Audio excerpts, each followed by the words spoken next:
咁棚架喎，大佬！哇，喺度冇啊嗱，海景 feel 未喎？哇！哇，一個人玩呢個遙控碰車 feel，嗰啲咩嚟㗎？嗱，超強颱風殺到嚟啦，唔知大家咧有啲咩感受咧？嗱，雖然咧你又有啲個颱風假可以放啦，咁但係除咗放假之外咧，大家有冇諗過其實颱風咧都對我哋人咧係好大影響嘅喎？嗱，其實咧颱風嚟嘅時候咧，個氣壓咧、溫度咧同濕度咧呢個環境咧都會有改變嘅。嗱，作假嘢咧就唔關我事嘅，所以我哋討論翻咧人體有咩影響啦，發生咗咩事啦？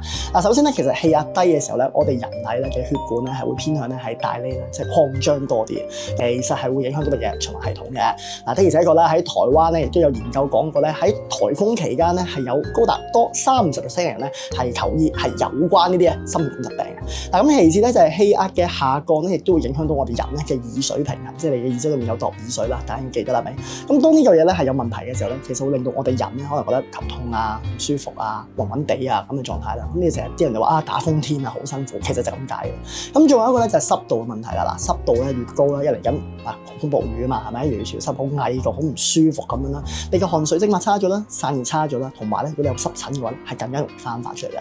嗱，咁所以咧，即係凡哥都會提一提你㗎啦。你遇到打風咧，就梗係希望你安全至上，留喺室內啦。咁但係除咗放假之餘咧，都不妨留意下咧，到底咧呢個環境點樣影響人類嘅。OK，各位同學記得留喺室內，記得做功課。by the way，我係凡哥，周年再見，拜。